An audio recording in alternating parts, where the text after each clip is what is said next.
welcome into the first special edition of the season as the Cowboys wrap up their second week of training camp out in Oxnard, California. We're here in Frisco from the Globe Live studio. Isaiah Standback, Barry Church. I'm Danny Sarek. The two of you have been to Oxnard when you guys were both with the Cowboys, went to training camp out there. How much fun is it to just kind of be away, secluded, and bond with your teammates in that different kind of community? It's awesome. First of all, you get away from the weather. So you get amazing weather, bad. Being that it's in California. So you get awesome weather. You get to be in that kind of dorm room type climate, right, with your teammates. And it's fun. It's just you, the guys, and it's ball. And it really allows for you to go out and focus and take care of your assignments. Yeah, for me, I love the Oxnard trip. I mean, not as much the physical part of camp and the meetings that beat you down, but just like you said, the camaraderie you have with your teammates out there, you get the bonding experience. You become a brotherhood out there because you're going through the same shared experience. So for me, I love that Oxnard trip, and I'm sure these guys will as well. This is the first real training camp for Cowboys head coach Mike McCarthy. Last year, in his first year, he didn't have that because of COVID. How important is this normal training camp for him and his staff to really get things going early on in the season? It's huge. Reasons being is that, last year we obviously had COVID, and COVID threw everything out of whack. There was nothing normal about last year. We know us as football players, we like a certain form of order, right? We were used to being on a set schedule. We're used to knowing exactly what time to wake up, exactly what to expect, and last year was everything but that. So having an opportunity to come in, be with the guys, know exactly what to expect, be within your normal setting of camp, it's everything in terms of your preparation for the season. Yeah, and I think it's extremely vital, especially on the defensive side of the ball. As we saw last year, this defense under Mike Nolan, they didn't have that full offseason. They didn't have OTAs, mini camp, training camp. They kind of got thrown into the fire with a whole new defensive system, and we saw how that played out on the field. Not very good. But this year going around, we got a new defensive coordinator, Dan Quinn, the whole offseason, OTAs, mini camp. Training camp is underway right now, so to me, I believe it's got to be important for these guys to get this defense under wraps so they can perform better when the season comes around.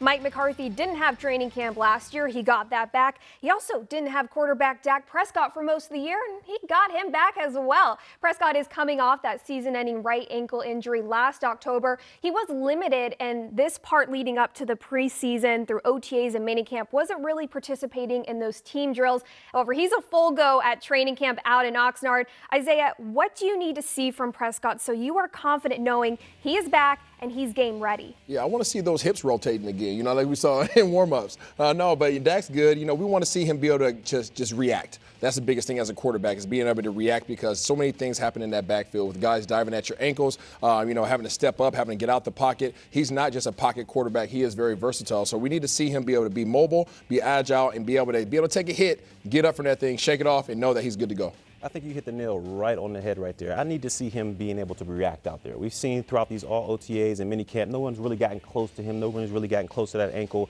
And I'm not, concerned about him mentally as far as the ankle is concerned, but I just want to see how he reacts when that first hit, that first bit of pressure gets around that ankle, and we'll see how it goes. But for me, I'm not worried about Dak Prescott. I think he's ready to go. So you want to see him get hit, but there's also a fine line of wanting to see players who are coming off an injury get that experience, but also still being a little cautious. So how much do you want to see out of Prescott throughout these practices and going into the preseason games? Yeah, I think in practice he needs to be full go. Practice needs to be full go. Everybody knows, especially the defense, don't touch the quarterback. So I don't think that's a problem within that practice setting. Now, when you start practicing against some of the other teams, like we're going to be with LA here coming up soon, but in terms of the preseason, you want to kind of cut back on his reps, but still give him an opportunity to get out there because he needs to have a sense of confidence before that first week against Tampa. Yeah, I think it's to be short and sweet. I just think he needs to get maybe 2 or 3 series throughout the preseason to get him a little acclimated to a new rush, those live bullets coming around. But I think they're doing a great job as far as practice is concerned in Oxnard. He has that red jersey. No one's going to touch him, so nobody should be wary about injuries towards that ankle. But during the preseason, you got to get some reps out there. Cowboys are making some roster moves out from Oxnard, California. They signed 2 defensive backs this week. We'll talk about how they can elevate the defense right after this. Special edition presented by AT&T is brought to you by Ford, built for Texas, built for you. Geico, 15 minutes could save you 15% or more on car insurance. Salvation Army, doing the most good. And by AT&T.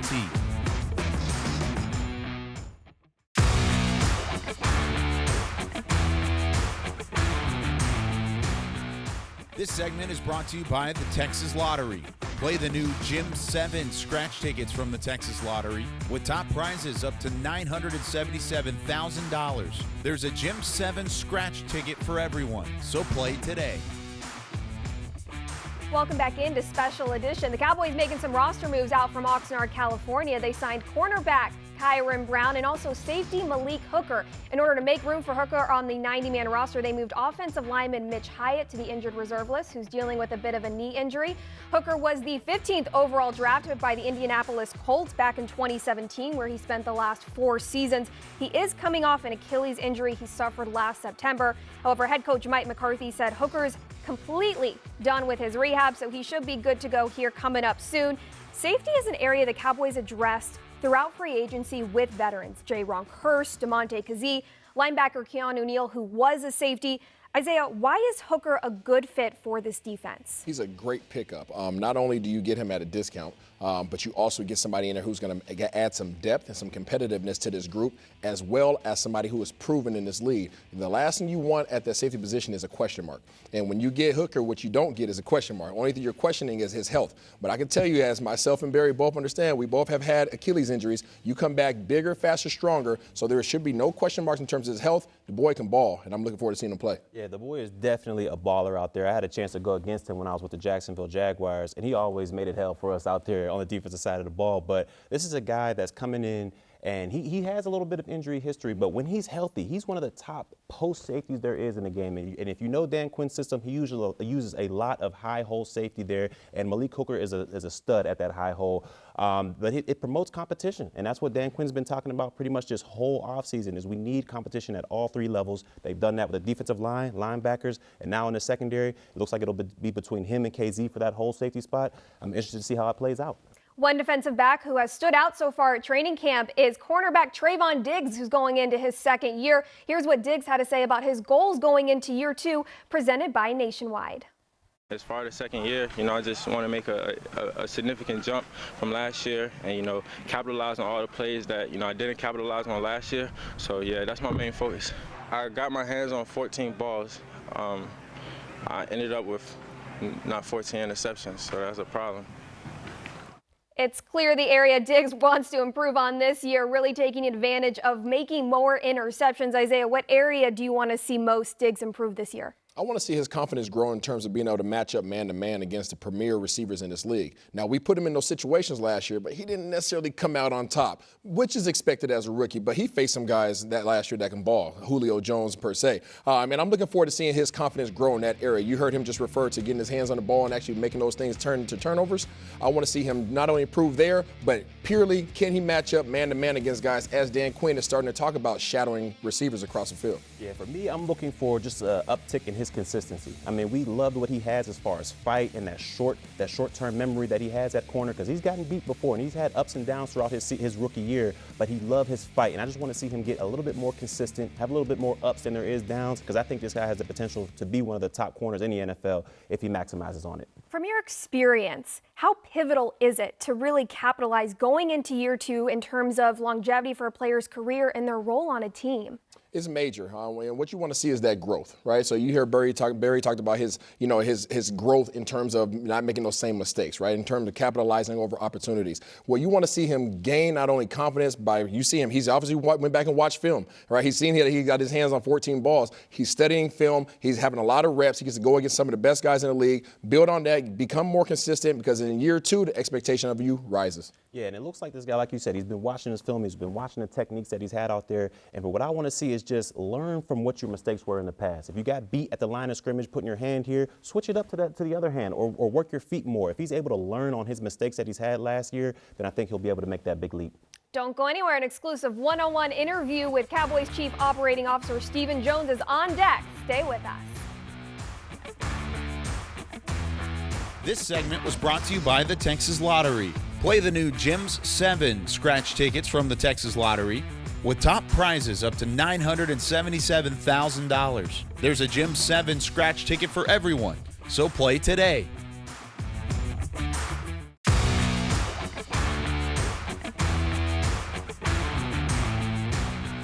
This segment is brought to you by Ford. Built for Texas, built for you. Welcome back into Special Edition. We're going to send it on out now to Oxnard, California, where our Nick Eatman goes one-on-one with Cowboys Chief Operating Officer Stephen Jones. Thanks so much, Danny, and I'm here joined by Stephen Jones, Cowboys Chief Operating Officer, and every year we say how great it is to be back at camp, be back at Oxnard and all that, but after a year off, this one's got to be even more special, right? Well, after the 15 months, not only our country but our world's been through, it really does make you realize how much sometimes you take things for granted. And, you know, being here at camp is one of them. I mean, we miss this so much, and now to be back here full bore with our team and our coaches and having fans out here again is just, you know, you do feel blessed. Well, you can't talk too far without mentioning Dak Prescott, just him being back, the energy he brings. Troy Aikman said he thinks he's the best leader in the NFL when it comes to quarterback. Have you seen that out here as well? Absolutely. You can feel him everywhere he is. And, you know, I won't forget, though, Mike Woysick came in here when Dak was a rookie and made the comparison. At the time, he said, I know he hadn't accomplished anything like what Tom Brady has accomplished, but he certainly has that leadership, that air about him, that it factor about him that Mike said he had only seen in a player like Brady before. What are you looking for the most about going up and playing Pittsburgh? I think the biggest thing is watching these young guys compete. I mean, there's, you know, obviously this isn't going to be a game where we, you know, stress the veterans, but with all the players that we brought in the draft, the defensive players in the draft, to see some of these young players step up and compete, you know, I'm so excited about getting to Canton and watching these guys really get out there and go full speed and see what happens. All right, Stephen, we know how busy you are. We really appreciate you stopping by. Absolutely. All right, that's Stephen Jones, Cowboys Chief Operating Officer. We'll throw it back to you, Danny. The Cowboys have some familiar faces back out on the field that they greatly missed last season. An offensive line update out from Oxnard, California, on the other side of the break. This segment was brought to you by Ford. Built for Texas, built for you.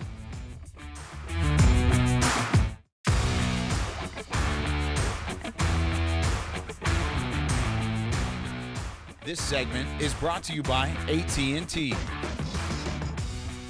The Cowboys' offensive line was hit hard by injuries in 2020. Left tackle Tyron Smith suffered a neck injury, right tackle Lyle Collins a hip, and right guard Zach Martin a calf. All three starters are back out on the field out in Oxnard, California, and our Kyle Yeomans has the update. Outside of the return of Dak Prescott at quarterback, there's another unit that is primed for a big-time comeback after a 2020 full of injuries. That unit, it's the offensive line, and they have a lot to prove entering this season. When that group's in the huddle, I think I say it pretty much every time, the band's back together. Almost every successful Cowboys team in the past has been centered around a sturdy offensive line. Whether it was Tony Romo and DeMarco Murray or Dak Prescott and Ezekiel Elliott, the success of the Dallas playmakers has relied on the status of the men in front of them. To have LC, Tyron, Zach, a healthy Zeke, have us all back in there with some of those young guys who are going to be great players. It's awesome, and we've got a great supporting cast. It was not an easy road back for the trio of Tyron Smith, Zach Martin, and Lyle Collins, who missed 36 of a possible 48 combined games in 2020, especially for Collins, who missed the entire season with a hip injury. It was tough, you know, mentally, physically, just laying there, you know, not being able to be around the guys and go to battle with the guys. So, you know, that was one of the hardest things. Out of the 16 games last season, 10 included a different starting lineup than the game prior, with Connor Williams being the only lineman to play in all 16 contests. It's so nice to see him out here. I finally feel like the young guy again, so it's nice to have the vets out on the field and working again. So far, training camp here in Oxnard has served as a reset button for the starting offensive line and a continuation of momentum for some reserves, which could make this the deepest Dallas front in recent memory. We still got a lot of good ball left to play, so obviously we went through some ups and downs last year with injuries, but the important thing was we got some young guys that stepped in and got some great game experience. So from top to bottom, I'm really excited about this line and what we can do. Reporting for Special Edition from Oxnard, California, I'm Kyle Yeomans. Isaiah, how important is the health of that offensive line when it comes to protecting quarterback Dak Prescott, who's coming off an ankle injury, and also helping running back Ezekiel Elliott dominate the run game? We heard the word cornerstone a lot last year. And this is, if there's ever a cornerstone of this team, this is it. And it's the offensive line. Obviously, we couldn't do anything offensively last year once these guys went down. Just know that Dak, number 4, the big number $40 million a year guy, he is beyond elated that these guys are back and they're healthy. Look, I think it all comes down to health. At the end of the day, it all comes down to health. And what we've seen in the past when these guys, when they miss time, or when Tyron Smith misses time, or when Lyle Collins or Zach Martin, one of the big 3, misses time, the offense kind of goes to shambles. And we've seen that last year with this offensive line. So if those guys can remain healthy throughout the 17-game stretch, because there's a lot of games, they added 1, so 17-game stretch, if they can stay healthy, I think the sky's the limit, not only for this offense, but this offensive line, they can get back to their all-pro, Pro Bowl status. Communication and consistency is incredibly important for the offensive line to move as one unit. Since so many of these starters are coming off injuries, how much do you want to see them when it comes to these practices or these preseason games coming up? I want to see these guys enter the whole camp. The reason being they missed so much time last year, not only from a communication standpoint that you just referred to, but also the conditioning, right? The conditioning, the communication, right? Just how much they're going to gel together. We still don't know what's going to happen with the left guard position, right? We have to see what happens with that. But in terms of the other 3 all-pro guys, we need them in there. We need them in there often. Yeah, I'm with you on that one. We need to see all 3 of the big 3 out there, I think, throughout the whole preseason. They need to get a lot of reps in camp because as an offensive lineman, you're banging each and every down. And if you're not used to that throughout the season, that's how injuries can happen. So I need these guys to get out there, get conditioned to getting banged around and hitting those defensive linemen. And if they're able to do that, I think they can stay healthy. And like I said, the sky could be the limit for this offense. We'll likely get a chance to see how much this offensive line will play here. Coming up next week at the Hall of Fame game, some former Cowboys being inducted. We'll talk about them and the game next. This segment was brought to you by AT&T.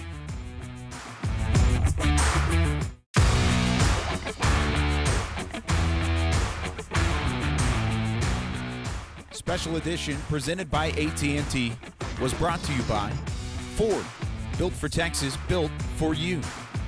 Miller Lite, the only beer of the Dallas Cowboys. AT&T. And by NFL Game Pass. You'll never miss a game again. Enjoy full access to coaches' film and game replays from Week 1 to the Super Bowl.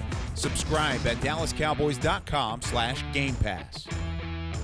The Dallas Cowboys are getting ready for their first game of the preseason, the Hall of Fame game against the Pittsburgh Steelers, Thursday, August 5th, out in Canton, Ohio, where a few former Dallas Cowboys will put on those highly coveted gold jackets for the first time. Wide receiver Drew Pearson, who caught the Hail Mary back in 1975. Safety Cliff Harris, who made the all-decade team of the 1970s. And head coach Jimmy Johnson, who won 2 Super Bowls in Dallas. Harris and Johnson are actually part of the 2020 class, however, are having their induction ceremony this year with the 2021 class.